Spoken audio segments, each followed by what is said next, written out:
Hey everybody, it is November 20th, 2025 here with your after hours recap. So it's a little bit difficult to even know where to begin. I guess let's just kind of start with the actions that I took today and yesterday. So yesterday I put on some NBIS as a potential undercut and reclaim.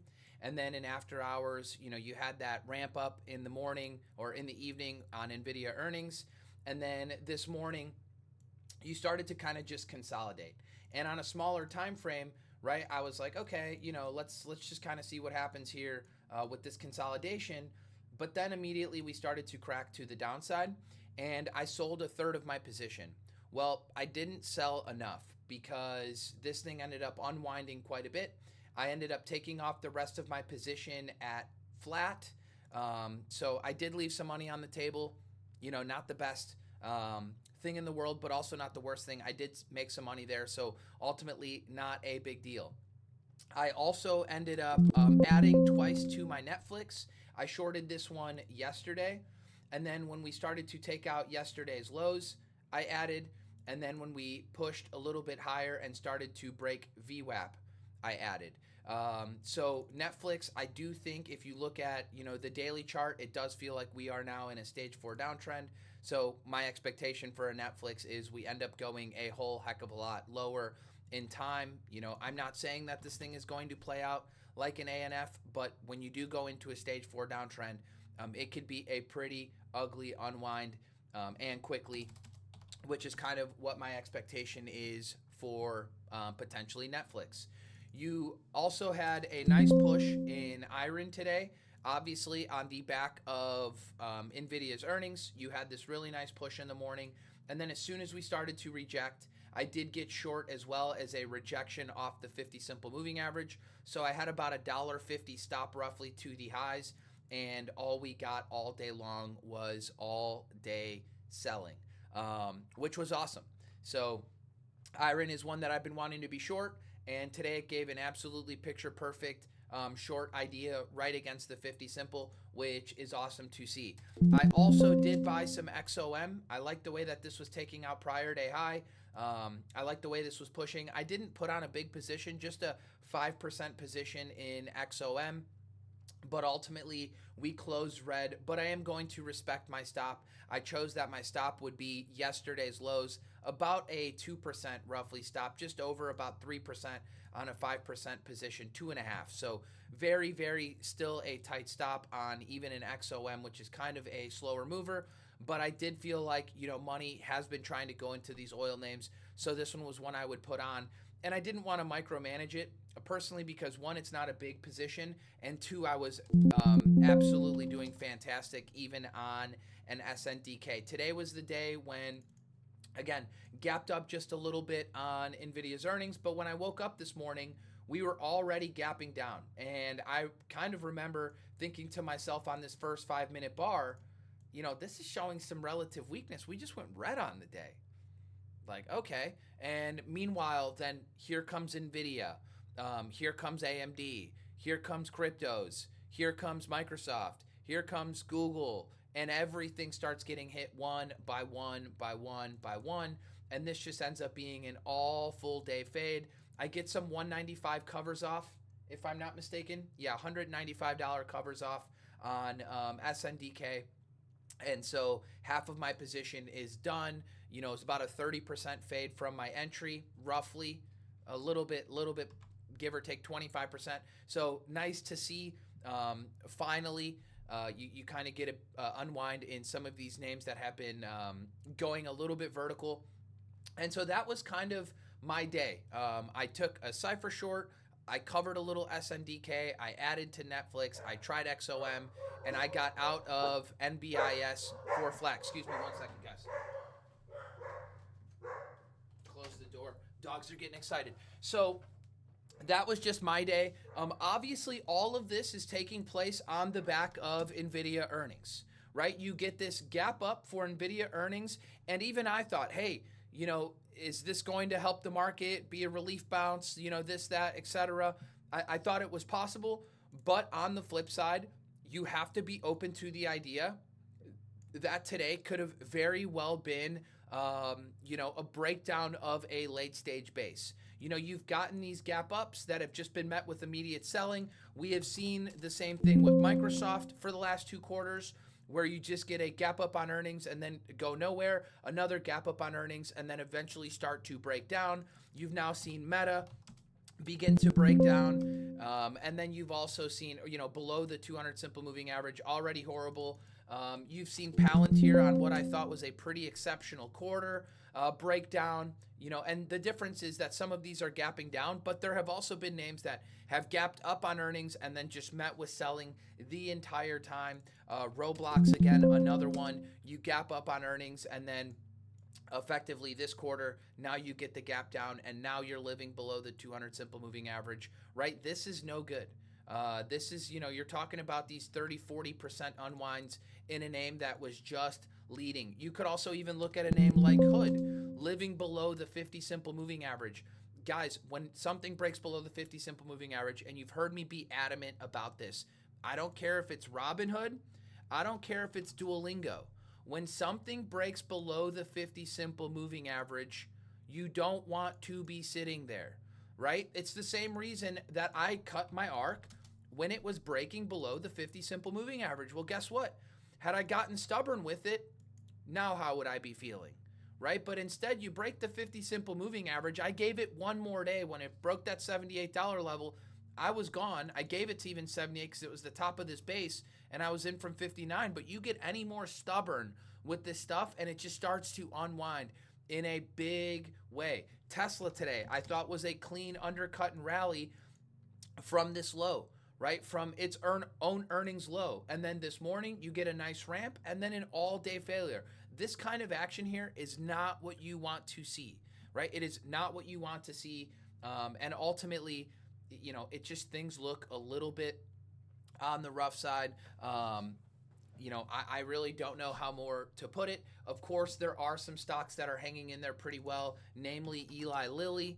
I think that this one's acting amazing. Johnson & Johnson, okay, fine, right? If these are the names that you feel like you have to own, this is where institutions are hiding. This is where institutions are putting their money. Great, recognize that. I've been kind of pounding the table on XLV for the last few weeks. I haven't been playing it. I've been more interested on shorting some stocks because by the time I get a 30% move in Johnson & Johnson, I can make that in 4 days on SNDK or in a handful of days on IREN, or my short on Rigetti or Cypher, Oklo, etc. And even speaking of some of those nuclear stocks, like Oklo, what you thought was a nice ramp yesterday, completely unwound. What looked like a nice push in GEV, completely unwound. This is not healthy action. I don't know. I'm sure a lot of you guys, if you guys are full-time traders, you guys could probably make sense of this on your own. Action is not very healthy at all. But, some people, I guess, if you're not very familiar with the market and you think every dip is a buyable dip, I promise you it is not. I look at MSTR and I don't even think we're done going down yet. Yes, you've had very, very big pickup in volume on the downside. I would not be too surprised if we're coming into the lows of this base near $100 in just a few weeks. So, please be mindful that anything that goes up also can unwind in a very big way and leave behind tons of destruction. I know people who have been trying to call the bottom on MSTR, who have been talking about the bottom on crypto, who have been going on TV talking about the bottom on Ethereum this week. Michael Saylor talking about $150,000 price target by the end of the year on Bitcoin. I don't know where the hell people get, some of their ideas, but it's definitely not rooted in reality. So I suggest that, make sure you curate who it is that you're actually listening to. I know being kind of middle of the path is never really sexy, right? Being super, super bullish or super, super negative, that's kind of what pays because it helps you get like your own confirmation bias. But the reality is that, just keeping a level head. What are you actually seeing in the market? What's actually happening? Managing risk in real time. Those are some of the most underfollowed people. And Twitter's got a bunch of great people who are very level-headed, but it's also got a lot of people who are just very extreme and one-sided. It's always bullish. Every dip is buyable. It's always bearish. The market's going to implode, et cetera, et cetera. It's like, there's a time for everybody. We just got off of a 6-week period. I put out what I thought was my dream scenario on the QQQs. I tweeted it just a few days ago. I would be very, very hopeful to see the Qs come all the way down to the 200 simple moving average. I personally would find that very healthy. Build out new bases, give us new charts, give us new themes. The leaders will start to hold up and hold up best. You do have names holding up, incredible in this market. I want to say NTRA is one of them. I mean, this weekly looks amazing. INSM, if I'm not mistaken, was another one. On my watch list just a few days ago, EXAS was a beautiful chart just a few days ago. But how many people are really carrying or trading biotech and looking at it right in here? Not a lot. And it was on my watch list the day before. So really nice chart, series of high lows, nice and tight right against the 20. It's not going down, it's going up. It's in a group that's leading, it's in a group that's working, and there you go. And now you get bought out, right? So that is, a little bit more rooted in reality in terms of focusing on the things that are actually working versus focusing on things that are not. So hopefully you guys are all out there trading well, not staying too stubborn. I don't see much to do here on the long side. Of course, we can rally, in a pretty violent way over a few days. I think that could easily happen, but that doesn't mean that there's viable setups. And on the flip side of that, I think today, for instance, might have been, in terms of like a safe entry on short sells, right? I think something like iron, against the 50 simple moving average, today might have been like the one of the last days to try and get aggressive on the short side. You could even look at a Palantir. It's a little too far gone here now on the short side. In my opinion, you should have been shorting this thing on 11.12 or even on 11.13 as you were losing the 50-day.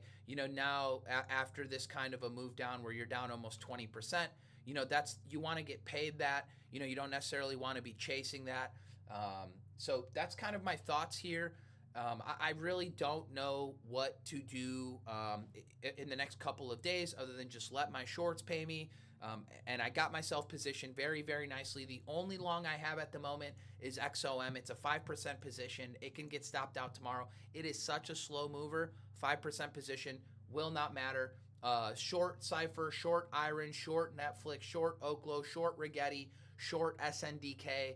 And I took half of my position off an SNDK today. And I even said it too when I was covering. I would likely regret those covers. And sure enough, we're already at 192 in after hours. And I probably will regret some of those covers when we get down to the 50-day. But ultimately, you get a really, really nice unwind. You gotta reward yourself something. So I am rewarded. And I can just now comfortably just kind of sit back, relax, wait for things to either strengthen up, like an iron, hit a declining moving average, look for a potential spot, or wait for the market to come down more, capitulate, and then I can play like an actual bounce. Or the market gives me a follow-through day, which means I'm not buying the low or the capitulation. I'm actually just waiting for the market to put in the low, whatever that might be. It'll uptick for a few days, and then I'll get a follow-through day. And at that point, I will have stocks on my ready list to potentially buy on that follow-through day. Until then, I'm personally enjoyed today. I mean, I had a fantastic day. I know guys in the room had 7% up days on their portfolio being short, 10% days, 5% days. So it was a really, really awesome day. Congratulations to those of you guys who have been short and have been kind of heeding the warnings and got yourselves involved over the last few days. Being short, being on the right side of the market, on the side of the market that's been making it least stressful to make money. That is always the idea. So again, congratulations to you guys. You guys know who you are. To the rest of you guys, I hope you guys are trading well. I hope you guys continue to use progressive exposure. You don't need to be the first one in the pool on the long side, right? I tried NBIS yesterday. It worked for a couple hours. I ended up taking some off into the failure. Should have taken the whole damn thing off. In fact, when I think about NBIS, I probably just should have flipped short on the damn thing right out of this consolidation. I mean, it was just perfect, right? Just a series of lower highs, higher lows, got nice and tight, just fractals of everything that we would be used to, and then just completely rolled over, and it was just an all day unwind. So very good on my end to not get stubborn with it. Made a couple bucks there, and ultimately we can just let it work, but not too frustrated because I did finally nail this iron. Very nice to see this thing kind of roll over and pay me like it should. So, yeah, again, I hope you guys are all staying safe out there. Please be patient. You don't have to be in a rush to make tons of money. Go back, study the big winners. How did they act? What was the market doing? And then study when the market gave you a follow through day, April 22nd, and what kind of setups there were right around that time. And that will help you going forward. So, anyway, I look forward to seeing you guys tomorrow morning. And if I don't see you guys, hopefully you guys have an awesome upcoming Thanksgiving week. I'll talk to you guys soon. Cheers.